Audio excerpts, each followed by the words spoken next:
с вами Миша Паган.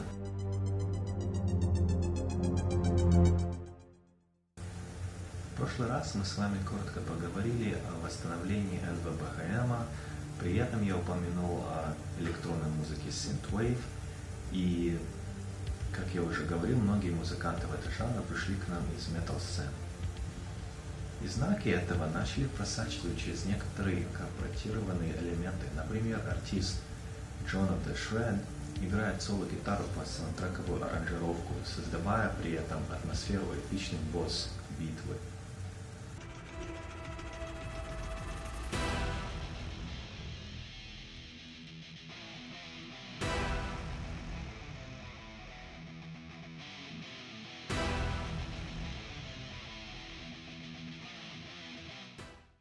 Все было к тому, что музыканты были готовы к следующему шагу в эволюции жанра, и это произошло.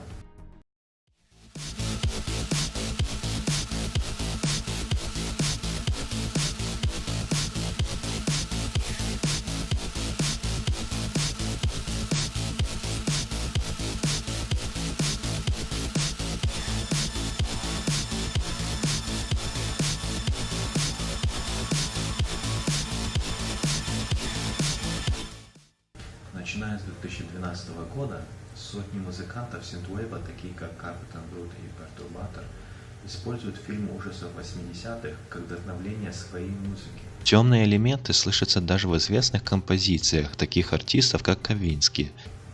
Для меня это был глоток свежего воздуха, поскольку слащавые мелодии неоновых фонарей уже начинали наедать, и я думаю, не только мне.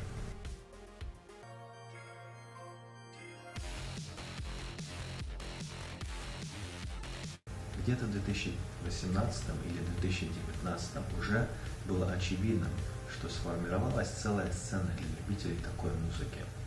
И стали они называть свой поджанр Dark Wave.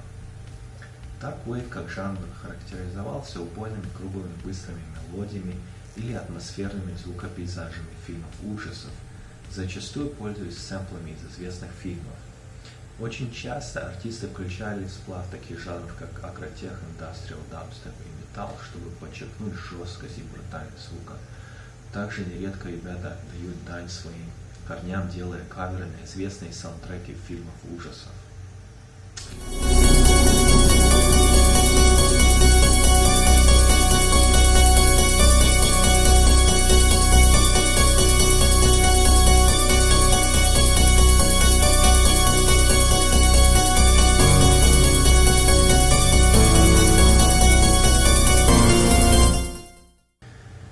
После нескольких первых официальных Dark Wave шоу было приведено к сведению, что уже существует жанр с таким именем. И без особых раздумий ребята переименовали жанр в Dark Synth. В свою очередь, у Dark Synth родился поджанр, называющийся Horror Synth. Существуют и другие стили грубого синт-попа, однако у них очень мало представителей, чтобы о них говорить. Допустим, я знаю, что пару лет назад вышел сборник, называющийся Metal Wave, но больше я ничего о Metal Wave не слышал.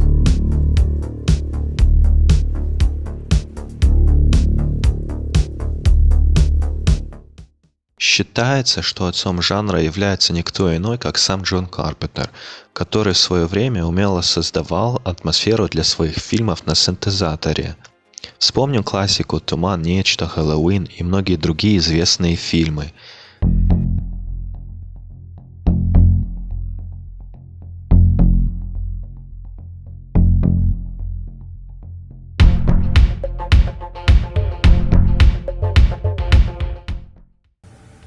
Ну, естественно, дела пошли другим ходом, когда начали выходить хоррор-фильмы, стилизированные под 80-е.